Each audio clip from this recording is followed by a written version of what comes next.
Welcome back to city news. Ward పర్యటనలో భాగంగా పట్టణ 32వ వార్డులో చైర్పర్సన్ తాడిబోయిన రాధిక రెండవ రోజు పర్యటించారు. కమిషనర్ శేషన్నతో కలిసి శానిటేషన్ పనులను పరిశీలించారు.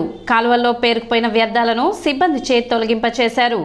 ఈ సందర్భంగా ఆమె మాట్లాడుతూ ఈ ప్రాంతంలో డ్రైనేజ్ ప్రధాన సమస్యగా మారిందని, కాలువలపై ఇళ్లకు సంబంధించిన మెట్లు, షాప్ నిర్మాణాలు చేపట్టారని, దీని కారణంగా సమస్య తలెత్తుతుందని, త్వరలోనే సమస్యను పరిష్కరిస్తామని తెలిపారు. అదేవిధంగా పట్టణంలో శానిటేషన్ సమస్యల పరిష్కారానికి కృషి చేస్తున్నట్లు వెల్లడించారు. ప్రజలు కాలువల్లో వ్యర్థాలను వేయరాదని ఆమె సూచించారు. కార్యక్రమంలో వైసీపీ నాయకులు, పురపాలక సంఘ అధికారులు పాల్గొన్నారు.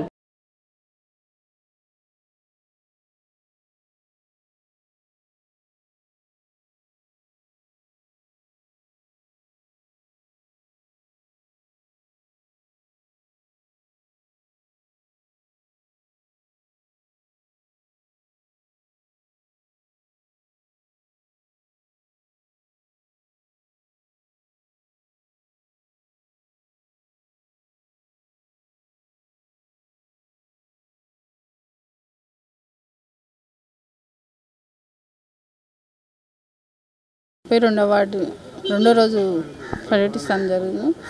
ఈరోజు ఇక్కడికి వచ్చేసి డ్రైన్స్ ప్రాబ్లం అనేది మెయిన్గా బాగుంది. మన ఎమ్మెల్యే గారు గడప గడప ప్రోగ్రాంలు తిరగటం జరిగింది. ఆ రోజున ఎమ్మెల్యే దృష్టికి గారు కూడా తీసుకొచ్చారు. ఎమ్మెల్యే గారు తొందరలోనే పరిష్కరిస్తాను. అలానే ఈ రోజున మన కొత్త కమిషనర్ గారు ఈరోజు ఈ వార్డుకు వచ్చి నాతో పాటు పర్యటిస్తానికి వచ్చారు. ప్రజలకి ఎలాంటి ఇబ్బంది కలగకుండా ఉండాలని తొందరలోనే దీని పరిష్కారం చూపిస్తానని మన కమిషనర్ గారు మాట ఇచ్చారు. తొందరలో ఈ రైల్వే ట్రాక్ నుంచి పైప్ ఉంటానా, అది స్కిల్ట్తో ఓడిపోతానా, ఈ వాటర్ డ్రైన్స్ సమస్య అనేది వాటిలో ఎక్కువగా ఉంది కాబట్టి తొందరలోనే పరిష్కరిస్తామని చెప్పాము. అలానే ప్రజలందరికీ చెప్పేది ఏంటంటే, ఈ కాలువలో వ్యర్థాలు అనేది కవర్లు కానివ్వండి, బాటిల్స్ కానివ్వండి, ఇలా సీసాలు ఇలాంటివి వేయటానికి కూడా సగం పూడిక అనేది లేకుండా పోతుంది. అలా వేయకుండా ప్రజలు చుట్టుపక్కల ప్రదేశాలని పరిశుభ్రంగా ఉంచు. చైర్పర్సన్ గారు నేను కలిసి మా స్టాఫ్ తోటి వార్డులు విజిట్స్ చేయడం జరిగింది. 9th డివిజన్ శానిటేషన్కి సంబంధించినటువంటి వార్డ్స్ ఏవైతే ఉన్నాయో అనుకోకుండా సర్ప్రైజింగ్ విజిట్కి వచ్చాం. సర్ప్రైజింగ్ విజిట్ ఏంటంటే, గ్రౌండ్ రియాలిటీస్ మాకు తెలవాలంటే కనుక సర్ప్రైజింగ్గా వస్తే కనుక ఉంటాయి. సో అందులో భాగంగా కొన్ని విషయాలు ప్రధానంగా శానిటేషన్కి సంబంధించినటువంటి అంశాలు గమనిస్తున్నాం. ఈ ఊర్లో డ్రైన్స్ చక్కగా కన్స్ట్రక్ట్ అయినాయి. అయితే ఫ్రీ ఫ్లో అనేటువంటి విషయంలో కొంత డిస్టర్బెన్స్ ఉన్నట్లు కనపడుతుంది. ఇందాక వెళ్ళినటువంటి వార్డులో 32nd వార్డులో సంధ్యారాణి గారు వార్డు మెంబరు వారిలో గమనించాం. కొంత డ్రైనేజీ సిల్ట్ పేరుకున్నది, సిల్ట్ తీస్తున్నారు. సో ప్రజలకు మంచిగా సివిక్ కమ్యూనిటీస్ అందించాలనేదే చైర్పర్సన్ గారు మాకు లక్ష్యం. ఈ దృష్టిగా ప్రజలందరికీ కూడా చక్కటి సౌకర్యాలు అందించేటువంటి విషయంలో తెనాలి ఐసిడిఎస్ ప్రాజెక్టు పరిధిలో ఈ నెల 9వ తేదీ నులిపురుగుల నివారణ దినోత్సవం నిర్వహిస్తున్నట్లు సిడిపిఓ సునీత తెలిపారు. ఈ సందర్భంగా ఆరోగ్య శాఖ ఆధ్వర్యంలో టాబ్లెట్స్ పంపిణీ చేయడం జరుగుతుందన్నారు. ఈ సందర్భంగా పలు జాగ్రత్తలను ఆమె తెలిపారు. గర్భిణీలకు, బాలింతలకు, సంవత్సరంలోపు పిల్లలకు ఈ మాత్రలను వేయరాదని చెప్పారు. 2 నుండి 3 సంవత్సరాల పిల్లలకు ఇళ్లకు వెళ్లి మాత్రలు వేయడం జరుగుతుందని, 3 నుండి 6 సంవత్సరాలలోపు పిల్లలకు అంగన్వాడీలో వేయడం జరుగుతుందని, ఆరోగ్య సిబ్బంది అంగన్వాడీలు కార్యక్రమాన్ని విజయవంతం చేయాలని కోరారు. అయితే ప్రతి సంవత్సరం లాగానే ఈ సంవత్సరం కూడాను నేషనల్ డీవార్మింగ్ డే అనేది ఈ నెల ఫిబ్రవరి 9వ తేదీన జరుగుతుంది. ఈ నేషనల్ డీవార్మింగ్ డే అంటే నులిపురుగుల నివారణ దినోత్సవం సందర్భంగా ఏంటంటే, ప్రతి ఒక్కళ్ళకు కూడాను ఈ ట్యాబ్లెట్స్ అనేవి హెల్త్ డిపార్ట్మెంట్ వారి నుంచి ఇస్తారు. ఈ ట్యాబ్లెట్స్ ఏంటంటే గర్భవతులు కానీ, బాలింతలు కానీ, సంవత్సరం లోపు ఉన్నటువంటి పిల్లలకి ఇది వేయకూడదు. మిగిలిన అందరికి కూడానంటే మన అంగన్వాడీ పరిధిలో ఉండేటువంటి 2 సంవత్సరాల నుంచి 3 సంవత్సరాల వరకు ఉన్న పిల్లలు ఇంట్లోకి వెళ్ళి, అదేవిధంగా 3 నుంచి 6 సంవత్సరాల వరకు మన అంగన్వాడీలో ఉన్నటువంటి పిల్లలకి ఈ ట్యాబ్లెట్స్ అనేది ఇస్తారు. ఆశా కానీ, ఏఎన్ఎం కానీ తప్పనిసరిగా దగ్గరుండి ట్యాబ్లెట్స్ అనేవి వేస్తారు.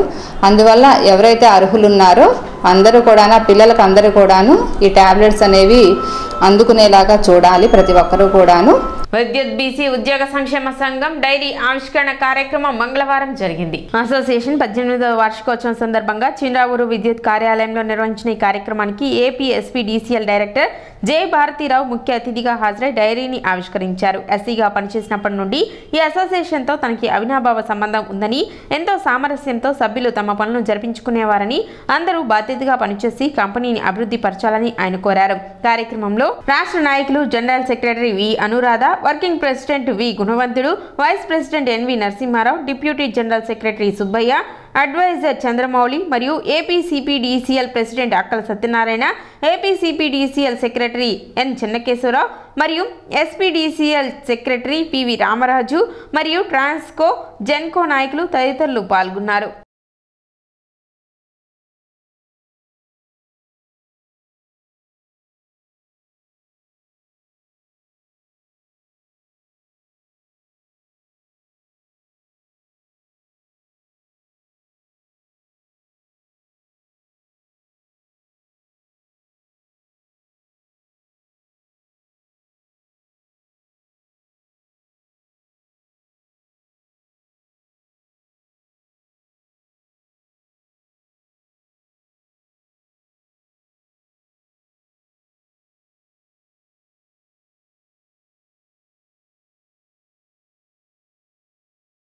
విద్యుత్ బీసీ ఉద్యోగుల సంక్షేమ సంఘం 18వ డైరీ ఆవిష్కరణను మరి ఈ తెనాలి పట్టణంలో చిన్రావూరు రావిచెట్టు సెంటర్ సమీపంలోనే మేము ఈ కార్యక్రమానికి మహాత్మా జ్యోతిరావు పూలే ప్రాంగణమని పెట్టుకోవడం జరిగింది. ఈ 18వ డైరీ ఆవిష్కరించడానికి ముఖ్య అతిథిగా మన central power distribution company limited director గారు అయినటువంటి జయభారతరావు గారిని ఆహ్వానించడం మీద మరి ఆయనకి 10:30కి ఎమర్జెన్సీ మీటింగ్ ఉన్నా కానీ చూసుకుని వెళ్దామని వచ్చి ఈ కార్యక్రమాన్ని విజయవంతం చేసినందుకు ముఖ్యంగా ఆయనకి ముందుగా రాష్ట్ర సంఘం తరపున నా నమస్కారాలు, ధన్యవాదాలు తెలియజేస్తాను. Electricity backward employees welfare association diary 18వ వార్షికోత్సవం సందర్భంగా డైరీ ఇనాగరేషను, క్యాలెండర్ ఆవిష్కరణ జరిగించబడినది. మరి దానికి ముఖ్యులు మరి మా ప్రధాన కర్మాయనటువంటి మన పరిసర వెంకటేశ్వర గారిని, మరి వారి యొక్క పుట్టినరోజు ఇది, ఈరోజు కూడా వారి యొక్క జన్మదినం, దానికి కూడా ఆయనకి శుభాకాంక్షలు తెలియజేస్తున్నాను. Many happy returns of the day sir. Company ఇంకా పూర్తిగా స్టెబిలైజ్ కాలేదు, స్టెబిలైజ్ చేస్తున్నాము.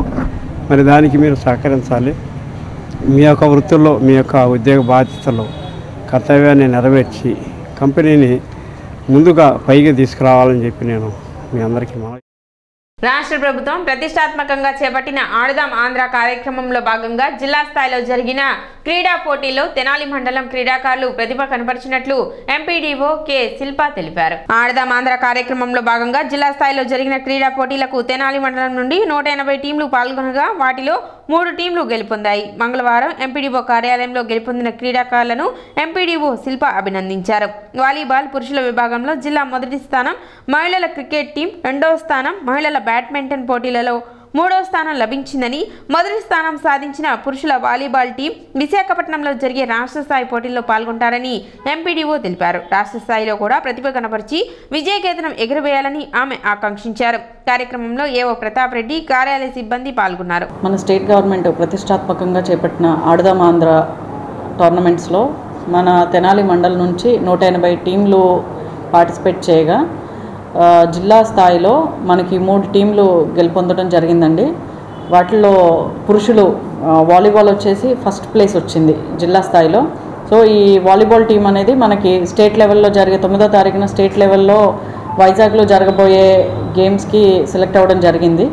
అలాగే రెండో ప్లేస్లో మనకి ఉమెన్ క్రికెట్ గెలుపొందడం జరిగింది. అలాగే మూడో ప్లేస్లో ఉమెన్ బ్యాడ్మింటన్ గెలుపొందడం జరిగింది. వీళ్ళందరికీ కూడా జిల్లా స్థాయిలో గెలుపొందారండి.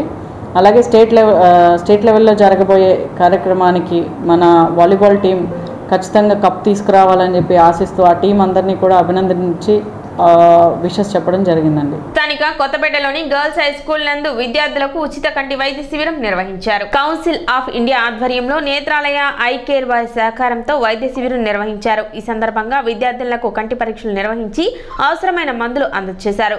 కౌన్సిల్ ఆఫ్ ఇండియా అధ్యక్షులు పల్నాటి నాగరాజు కార్యక్రమాన్ని పర్యవేక్షించారు. కార్యక్రమంలో SK Saidavali, SK Subani, school HM Shanthakumari, drawing teacher Venkateswararao తదితరులు పాల్గొన్నారు. ఈరోజు ఏర్పాటు చేయబడిన Netralaya eye campaigning doctor Subani గారు వచ్చి మా స్కూల్లో కంటి ప్రాబ్లం ఉన్న పిల్లలకి ఐఎఫ్పి ప్యానెల్స్ క్లాస్ రూమ్లో కూర్చొని ఐఎఫ్పి ప్యానెల్స్లో లెసన్స్ చెప్తుంటే టీచర్స్ కొంచెం దూరంగా ఉండి కనిపించని పిల్లలకి టెస్టులు చేసి వాళ్ళకి కళ్ళజోళ్ళు ఇవ్వటానికి, ఇంకా అవసరమైతే ఏదన్నా ట్రీట్మెంట్ ఇవ్వటానికి ముందుకొచ్చినందుకు నాగరాజు గారికి అట్లానే ఈ నేత్రాలయ వాళ్ళకి కృతజ్ఞతలు తెలియజేసుకున్నాం. మేము ఎవరైతే ప్రభుత్వ పాఠశాల చదువుకుంటున్న విద్యార్థులు ఉన్నారో వాళ్ళకి కంటి వైద్య శిబిరం, ఉచిత కంటి వైద్య శిబిరం కండక్ట్ చేయడం జరిగింది. దీని యొక్క ముఖ్య ఉద్దేశం ఏంటంటే మా అమ్మగారు కష్టపడి చాలా చదివించారు మమ్మల్ని. అలాగే ఆవిడ ఎప్పుడు ఒకటి చెప్తూ ఉండేవాళ్ళు, మేము సంపాదించిన 10 రూపాయల్లో 1 రూపాయి పేదవాళ్ళకి పెడితే మంచిదయ్యా అని చెప్పేవాళ్ళు. ఈ రోజున అదే ఉద్దేశంతో ఎవరైతే బడుగు బలహీన వర్గాల వారు ఉన్నారో, ప్రభుత్వ పాఠశాల చదువుకుంటున్నారో వాళ్ళకి నా వంతు సాయంగా ఏదో ఒకటి సమాజ సేవ చేద్దామని ఈ రోజున ఉచిత కంటి వైద్య శిబిరం ఏర్పాటు చేయడం జరిగింది. అలాగే సమాజంలో ఉన్న పెద్దవాళ్ళు ఎవరైనా ఉంటే ముందుకొచ్చి మీ వంతు సాయంగా వాళ్ళకి బడుగు బలహీన వర్గాల వాళ్ళకి ఏదైనా సాయం చేయాలని కోరుకుంటున్నాను. సిటీ న్యూస్ ముగించే ముందు ముఖ్యాంశాలు మరోసారి.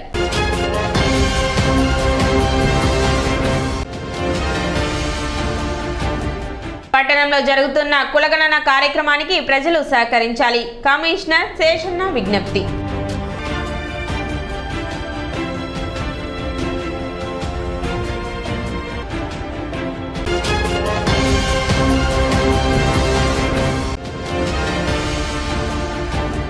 ఎనిమిదవ తేదీ కొలకలూరులో షర్మిల ఆధ్వర్యంలో జరిగే రచ్చబండ కార్యక్రమాన్ని విజయవంతం చేయాలి.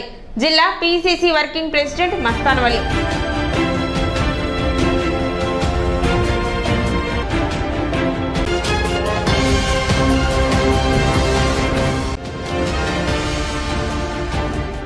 దుగ్గిరాల కోల్డ్ స్టోరేజ్ అగ్ని ప్రమాద విచారణ పారదర్శకంగా జరగాలని కోరుతూ సబ్ కలెక్టర్కు వినతి పత్రం అందజేసిన ఏపీ పసుపు రైతు సంఘం.